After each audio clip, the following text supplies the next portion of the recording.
All right, so in today's video, I am going to be talking with Dr. Philip Chase about Sir Gawain, and the Green Knight, which I surprisingly have never read before. If it was part of any sort of curriculum, I never read it. So, and I'm wearing green in honor of that.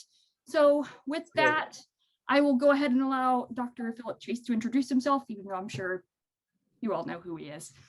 Well, thank you, Evie, first of all, for having me here. It's just a pleasure to be here and to talk with you. I love talking with my fellow booktubers, pretty much about any book at all, but it's really special to be here to talk about. And by the way, you can say Gawain or Gowan or whichever you're comfortable with is perfectly fine. And you can call me Philip, by the way, so that's fine too. But yeah, it's great to be here to talk about this wonderful classic, because this is one of the things that I do teach every semester, and it's a favorite of mine among all the Middle English poems and literature and all that stuff. This is one of my favorites for many reasons, which I'm sure we'll be discussing as we go through our chat here. Yeah, I mean, as I said, I never read it before. I knew of the story because I think it's pretty much in the zeitgeist, cultural zeitgeist at this point. So it was really interesting reading it as a new reader, new to the story, in an actual like readership sense, and experiencing it and realizing that it actually doesn't feel as old as I thought it would be. Mind you, I read the Tolkien translation, so okay. Yeah, I know that there's a newer translation that's more verse related, a la Seamus Heaney's Beowulf, but I opted for the man, the myth, the legend, Tolkien. So yeah, hard to go wrong there. Yeah, I guess from that perspective, or from there, we could probably start off with all the translations and like, I guess the history of translating this work. Like, it's amazing that since the, however long it's been, hundreds of years, that it hasn't been lost to history. Yeah, so, well, the original manuscript, there's only one manuscript that we have that contained this poem, and it has 3 other poems, we think by the same author, and we don't know for sure who that was. There's some interesting conjecture about that, but the dialect of Middle English that it's in indicates that it's from the Northwest Midlands part of England. So it's not London like Chaucer, who was a contemporary of the author. But as far as translations go and everything, there is a history there, and it's interesting. We didn't really understand Middle English until for quite a while, actually, until about the 19th century or so. People began to really study it seriously.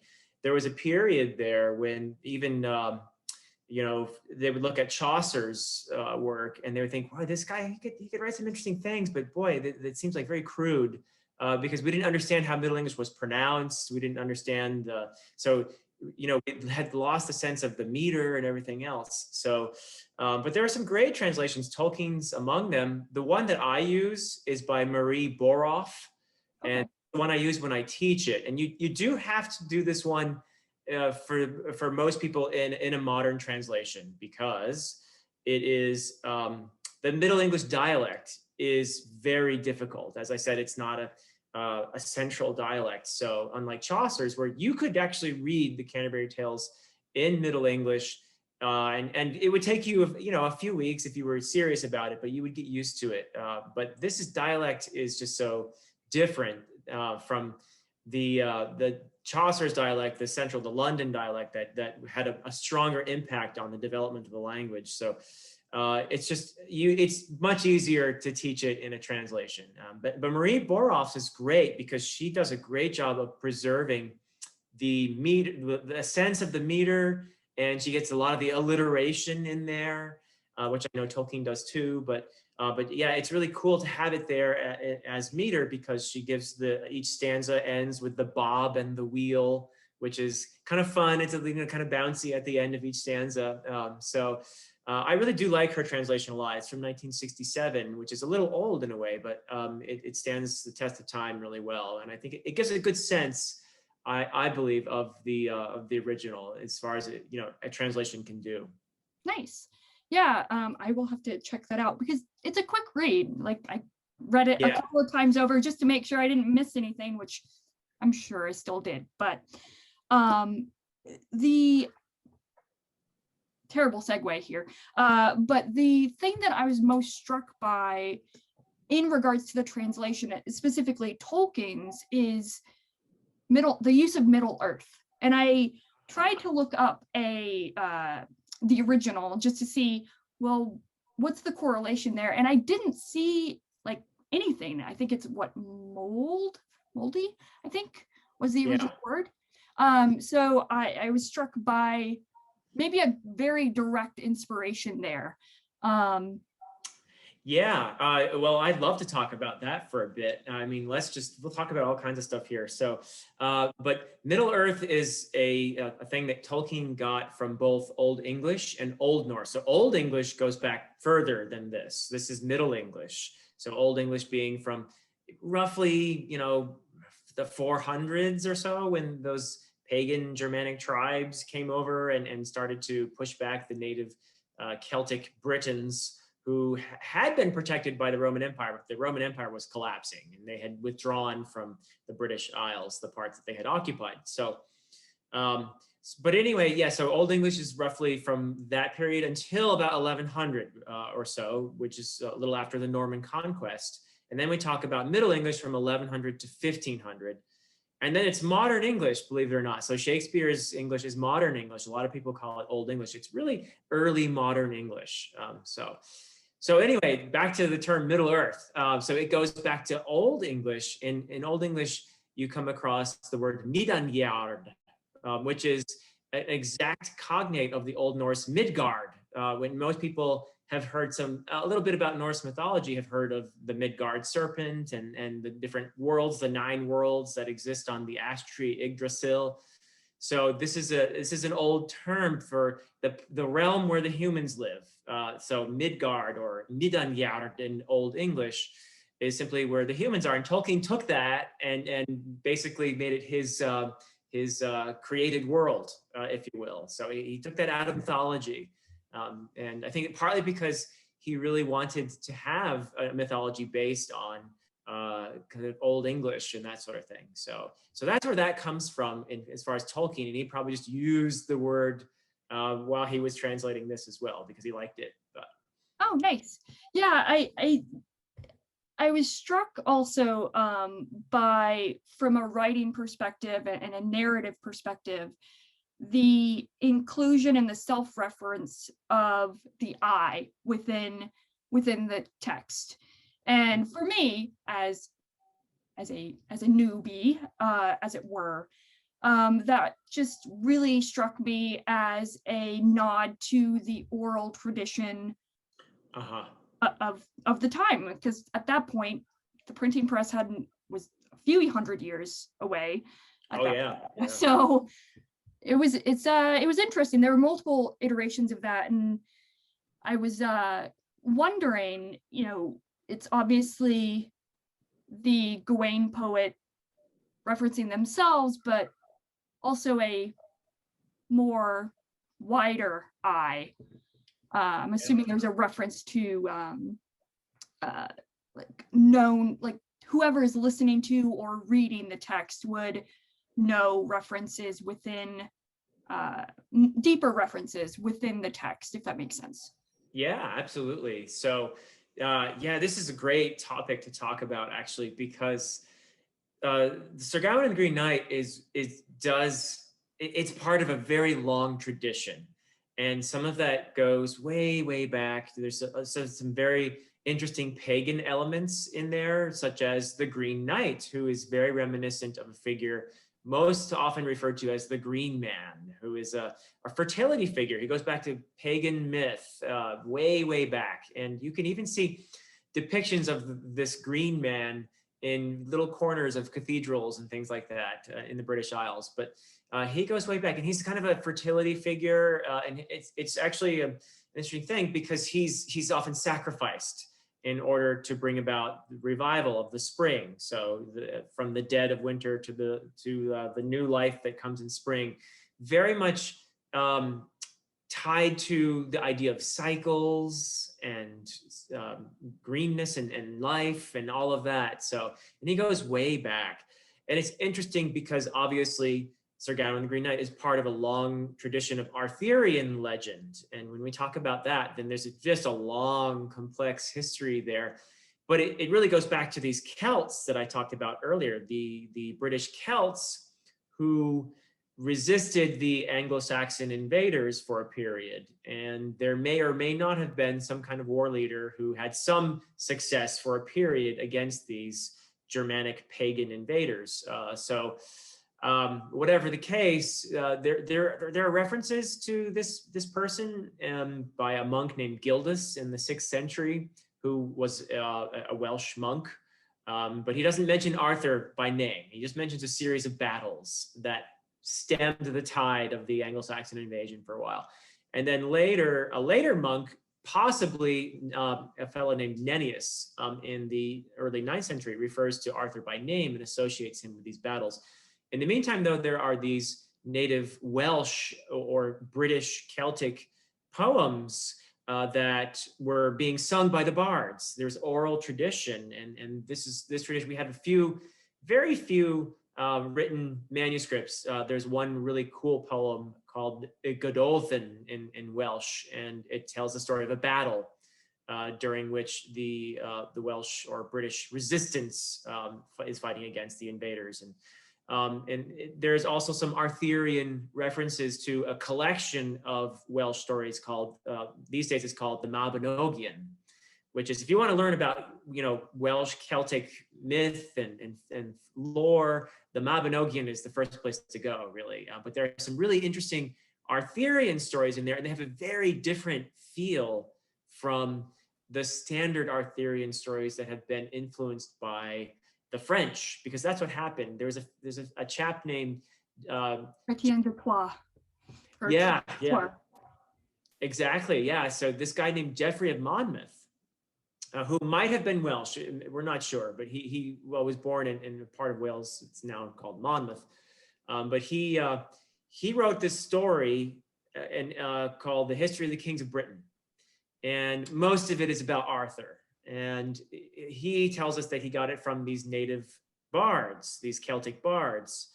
And but he put it in Latin. He wrote it in Latin, and this was in the 12th century, and it was a big influence on a lot of what was to come. And it became very fashionable to talk about Arthur and Camelot and all that. And it came over to France, where it got really popular with authors like Chrétien de Troyes, who invented Lancelot. And then there's Marie de France, who's there aren't a lot of women medieval writers that we know by name, and Marie de France is one of them. And she has these beautiful, haunting lays, they're called, and they're Arthurian, and they're just wonderful poems. So it got popular, and it just spread like wildfire all over Europe, and including to England, which the Normans sort of made Arthur popular in England and the British Isles. So you have hundreds of years of tradition building on this, and all these Arthurian myths and things, they became the sort of the focus for a lot of the European ideals of chivalry and all of that. So these are ideals that were never really reality, but they were imposed on this make-believe Arthurian world that a lot of people thought was real at one time. And it wasn't, but but it was so talked about and so popular that it became real in people's minds, and it became this this place where they could attach their ideals of chivalry, like courtesy and loyalty and honor and chastity, and of course bravery and all these things. And this is kind of what this poem is about too, is these same ideals. Although in this case, it's a little bit subversive, I think. Sir Gawain and the Green Knight. It's a little bit different. Yeah, I was struck by how the characterization of Gawain and how he really, to kind of harken back to your reference to the Green Knight as a fertility figure and him being sacrificed. With that in mind, it's interesting looking at Gawain and his experience with the Green Knight as not quite a sacrifice. Well, I guess kind of a sacrifice, but a transformation for him, transformation experience. And that would align with him proving his honor, his chivalry, his chastity. And he starts off, from my reading of it, as wanting to prove himself from a very not quite selfish, but more individualistic perspective. And he's really humbled, I think, by the end of it. Yeah, great. Those are wonderful insights. Yeah. So Sir Gawain is representing Camelot. He's representing civilization, and Camelot being the paragon of chivalric civilization, and Sir Gawain being the paragon of knights. Even though he claims to be the least of Arthur's knights, that's the chivalric humility at play there. So he's really not, and everybody knows it. He is a very heroic and dashing figure that everyone looks up to. He's famous, and you can see that when he comes to the Bertilac's castle. Everybody's, oh, it's Sir Gawain! Wow, you know. So he's well known for his prowess and all of that. So reputation precedes him. Exactly right. Yeah. So yeah, he's there to prove that, because they've been challenged, haven't they? In the very beginning, when the Green Knight, this very tall, very green and scraggly and just kind of crazy looking nature figure with a holly branch in one hand and a great big axe in the other, comes in and basically says, hey, you guys all think you're pretty awesome, but I think you're a bunch of little kids. And if you have the guts to do it, why don't we play a little game here? And you have to, it's a challenge, you know, they have to prove that they are what they say they are, which is, you know, courageous and loyal and true to their word and chaste and all that. So it's a test, essentially. Sir Gawain is representing all these ideals, and that's his job. And it's quite the task, as it turns out, and not in ways that you might have expected too, I guess. Yeah, and before we get into the actual tasks at hand, or the experience, I guess, something that jumped out at me, or one of the many things, is that by the end, when we find out that Bertilac was the Green Knight, and he was given that form by Morgan Le Fay. Yes. She wanted to grieve Guinevere. So looking at that, and then looking back at the beginning, from a very modern perspective, I wonder if the original intent was to actually have Arthur challenge the Green Knight, and subsequently her be able to kill him by that means.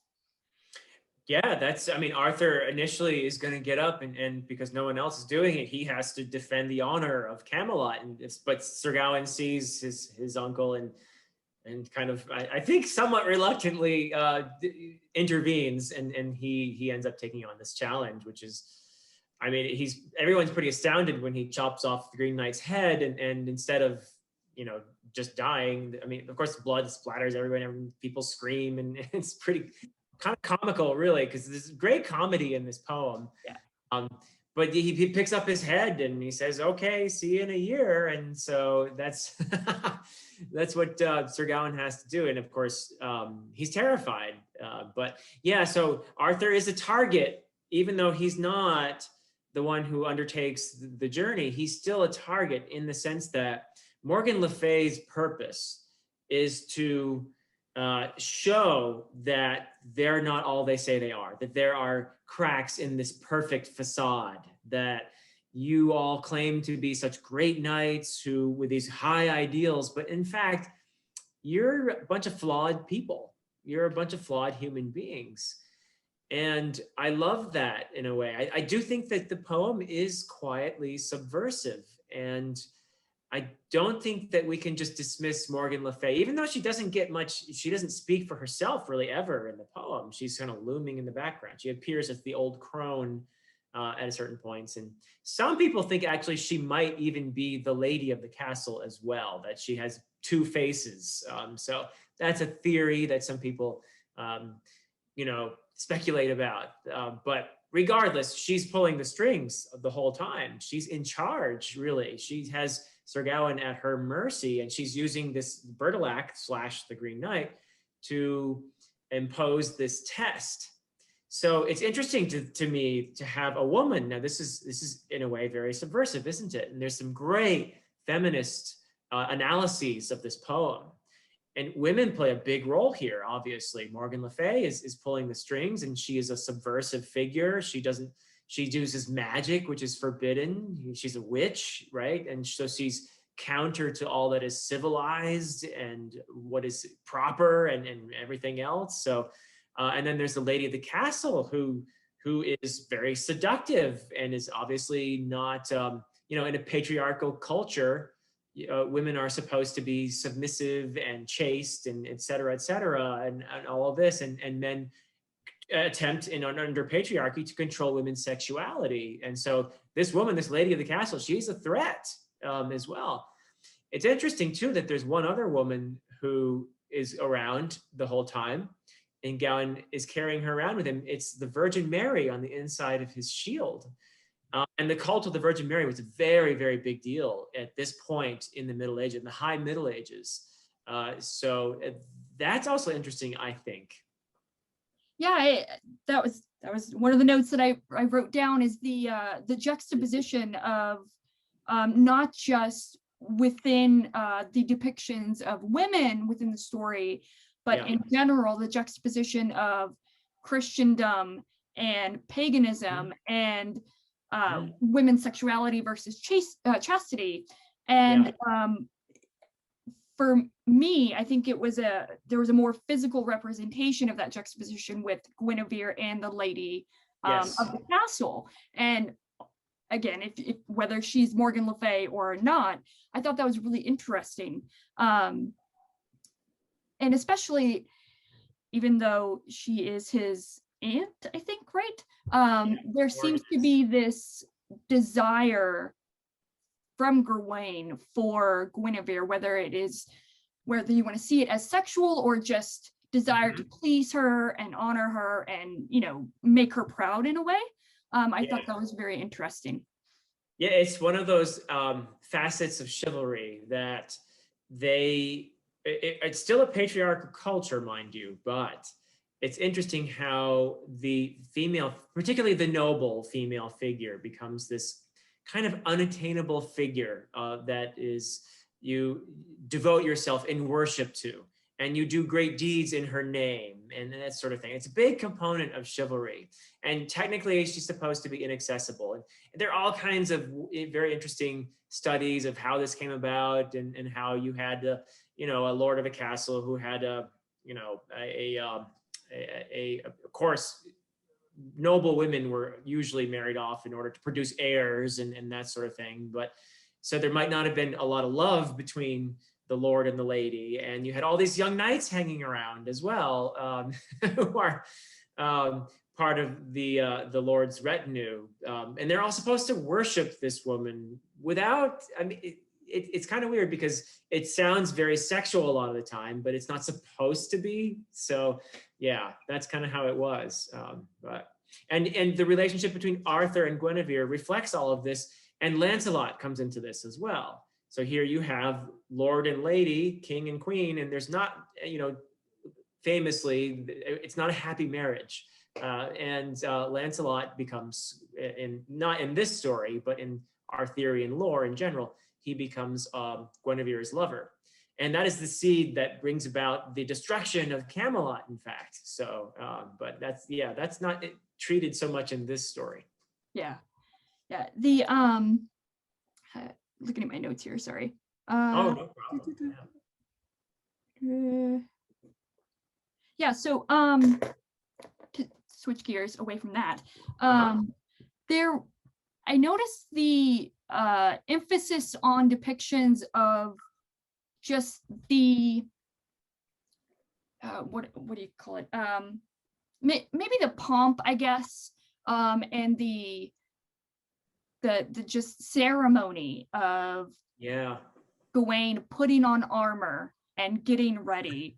I I just thought that was interesting. I have no other thoughts about it, but if you have any context on that, I imagine that there, in that time, there's obviously an emphasis on armor, and because I imagine it was very expensive to have, expensive to maintain, and Oh yeah. you're gonna treat it with respect. You're gonna take care of it and all that. Yeah, no, yeah, you absolutely picked up on something kind of fun, which is that the poet spends a lot of time describing things that we wouldn't necessarily spend as much time on in a modern story. And it's funny because the action that happens when Sir Gawain has to find the Green Chapel to make his appointment is covered in like 2 stanzas, and he fights giants and monsters and goes through forests. And this is what would take up most of the narrative in a modern fantasy or something like that. 2 stanzas. Whereas the poet spends, I don't know how many stanzas describing Sir Gawain's getup, his attire, and his horse's attire, and all that. So what you have here is a poem that was written by someone from the nobility, written for noble people, and these are things that noble people really liked. Was, fine clothes and military equipment, and that stuff is very expensive to maintain. So all of that is, it's something that would have appealed perhaps to the noble audience. They would have appreciated all that. Just like the hunting scenes, the poet spends so much time describing how they dress the deer and all that stuff. And this was the activity of the nobles, was hunting. So yeah, it shows detailed knowledge of these things, which would have been entertaining perhaps for a noble audience back in those times. So yeah, that's a big facet of this for sure. Yeah, and furthermore, I actually had a specific note here because I'm a self-proclaimed horse girl. That Gringolet is named as a horse, so there's obviously an emphasis and an importance on his horse that is reflective, I assume, of the time, of his status, of the importance of this creature for not only the story, but for Gawain as a character, as a man, as a knight. Absolutely, yeah. So knights in the High Middle Ages, their horses were very expensive and very central part of their whole. I mean, just from a practical point of view, if you're going to be in combat, you need a really good horse. Otherwise, you're in big trouble. And of course, with the jousting and all this other stuff, the right kind of horse is very important. So the horse is central to the whole culture of medieval knighthood. And as a cavalry kind of warrior, the horse was just, there was, you depended on your life. Your life depended on your horse in many ways. So it's a very important relationship for sure. So it's no surprise that, Gringolet is given a name and given some nice equipment too, because you had to protect your horse as well, because if your horse goes down in combat, you're at a big disadvantage. So yeah, so that's also, again, a reflection of this noble class and their obsessions. Yeah, and kind of to maybe segue, you mentioned the hunts that are going on. Yes. All those horses are not named. There are also, if I recall correctly, the dogs that are helping hunt the deer, the boar, the fox. Yeah. And there's a very obvious and overt comparison and correlation between each hunt and each instance of Gawain and his attempts at being seduced. Right. Yes. It's wonderful. It's great comedy to see It was very funny. I just think it's hysterical. I laugh every time I read it. But it's interesting because what you have, like you said, is you have these two parallel hunting scenes going on each of the 3 days. And so you've got in the background still, the beheading game is going on, but you have this other game inserted into it and woven into the whole thing, the exchange of gifts. So the Lord of the Castle, Bertilac, is going to give Sir Gawain whatever he gets at the end of the day, because Sir Gawain is just hanging out at the castle because the Green Chapel is just a couple miles down the road. So, he doesn't have to search any longer. Meanwhile, Sir Gawain is supposed to give what he gets during the day. But you have these parallel hunting scenes because as Bertilac is out there chasing after deer on the first day and a boar on the second and the fox on the third, Sir Gawain is being hunted by the lady of the castle, who barges into his bedroom and makes her intentions clear. And the problem that Sir Gawain has is he has, under chivalry, conflicting ideals at play. So obviously chastity is important and loyalty to your host. And it would be a terrible betrayal of one's host to sleep with his wife. So that would be a no-no. At the same time, though, here is this woman coming on very strong, and he is bound by chivalry to be courteous to her. He can't be rude in his refusal. So he has to walk a very fine line there with balancing all of these ideals. And it's just kind of absurd to see him trying to resist her, her flirtations. And he does pretty well, though. I mean, he agrees to get some to receive kisses from her, which is perfectly fine under the rules of courtesy. That's a noble kiss on the cheek sort of thing. It's not a failure on his part whatsoever. And he actually keeps his courtesy. So he does an admirable job of squirming and worming his way out of that situation, except on the third day, when, and of course, he accepts the green girdle or sash because he's scared to die, so we'll have to talk about that. But yeah, to go back to that interesting parallel thing, and he is so much like the deer as he's being hunted on the, he's startled and doesn't quite know what to do. And then he's a bit more like the boar and is a little bit more forceful on the second day, but also reminded of his fate because the boar gets, decapitated. But on the third day, he tries to outwit his fate like the fox, but like the fox, he really fails. So it's fun how cleverly that is pulled off there. Yeah, going back to the humor of it, I quite literally laughed out loud, especially on the second night or second hunt, when Bertilac comes back and he's like, "Oh, you're giving me 2 kisses." Yeah, it cracked me up, and I thought that was just really witty, whether intentional or not. So. Excuse me, going from there, where you mentioned the, Gawain is scared to death to die. Yes, he's human. Yeah. Yeah, and it's interesting to think about that in the terms of the knighthood and in terms of in the Christian tradition of this time is that you are scared to die, but you also should be willing to sacrifice yourself in a way. So that I thought that was very interesting, because at the very end, once it's to the third the third act's kind of movement from the Green Knight, Gawain's at the point that he's like, just get it over and done with. Just, I will sacrifice myself for honor and for just do it. So I thought that was very interesting. Yeah. I mean, he does what most of us wouldn't do, which is he puts himself in a situation where he could die for his ideals. He's not 100% happy about that. He's scared, and you can see the fear, and he's trembling, and the Green Knight has a bit of fun with that. I mean, the first time he puts the axe down, Sir Gawain flinches, and he makes fun of him for that.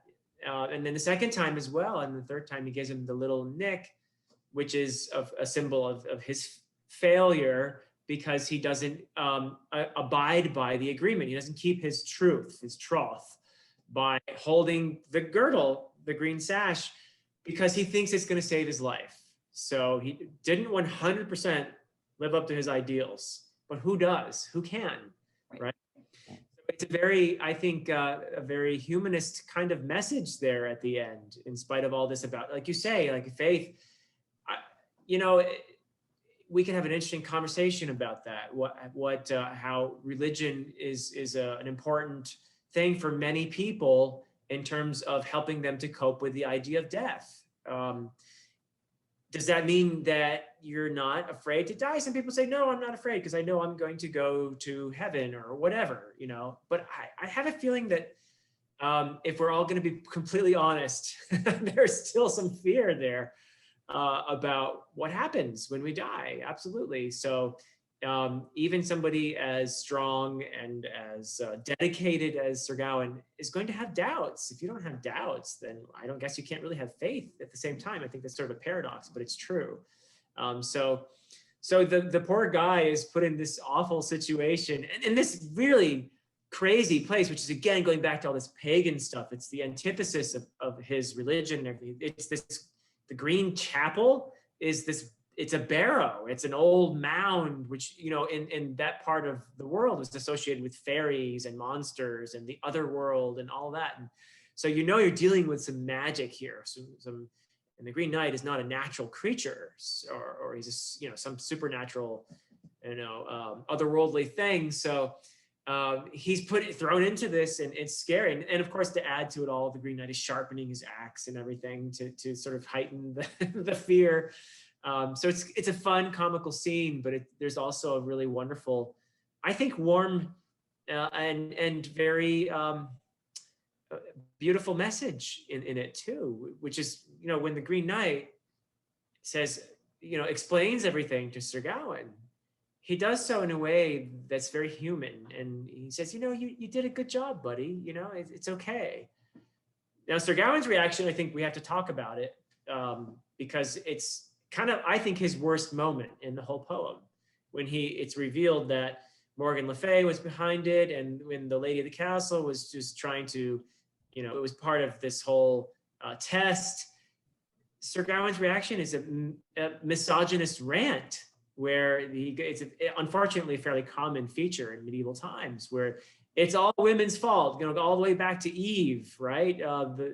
The fall of humankind, and women are the seducers, and they're the blah, blah, blah. And instead of, accepting his failure in good faith, the way the Green Knight seems to be inviting him to do, he goes on. Did that strike you as kind of, yeah?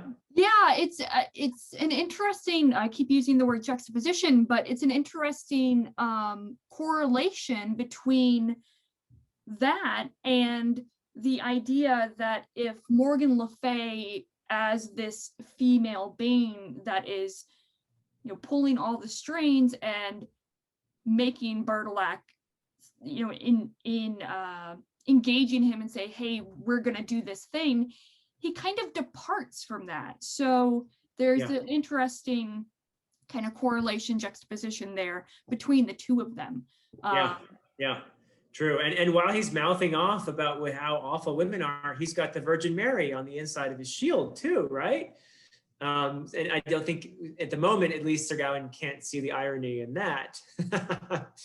But at the same time, kind of going back to kind of the role of religion and spirituality, there's this idea that the Virgin Mary is not even, she is not a woman. She is above human kind of not necessarily emotions, but human failures and yes, the idea of perfection is often applied to her. Yeah, that's true. Yeah, it's an interesting thing, the whole cult of the Virgin Mary. Very interesting thing. But another thing that I think what assures me that when Sir Gawain is mouthing off in this horrible way about women, that this is not the poet speaking.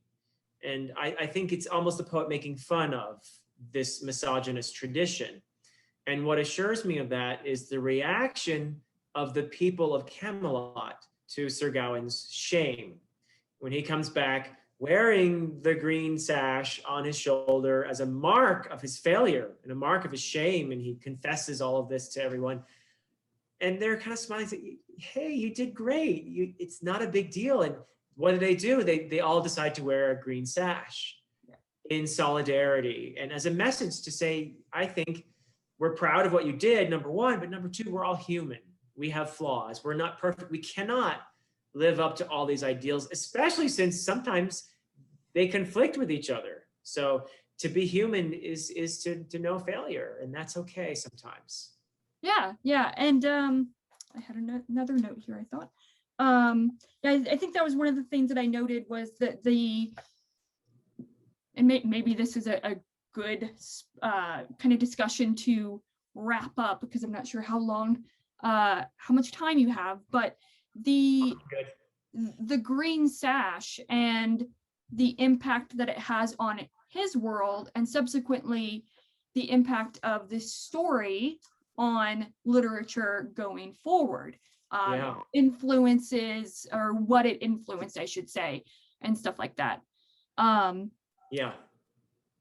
It's an interesting question, because this is a very special Arthurian story. It's uniquely self-aware, and it shows, the poet shows a tendency to reflect and to criticize and analyze, which is absent from most Arthurian stories, which are basically stories of adventure and courage and quest, and that's entertaining. But this poet is more interested in questioning and in exploring and that sort of thing, and in a way that is very gentle and very humorous and fun. So it's unique among Arthurian lore in that sense. So it doesn't have a lot of, you can't see that it has a big influence in that sense. It's kind of a one-off in a way. It's also interesting because it's conservative in the sense that even though it's from the 14th century, it has Sir Gawain as the main hero, not Sir Lancelot, which is indicative of an older Arthurian, more native Arthurian tradition. As is the alliterative verse. The original is in alliterative, so that's another indication that this is a more, in a sense, conservative work. So it's not something I can say. At least I'm not this isn't quite my area of expertise within me. I'm more of an Old English person, but I do love this poem. But I don't think you can say that it has a huge influence in terms of, there weren't a lot of people trying to imitate what this particularly uniquely, I think, genius poet was doing in this instance. So, but it's Arthurian stuff in general has done a lot, have had all kinds of things.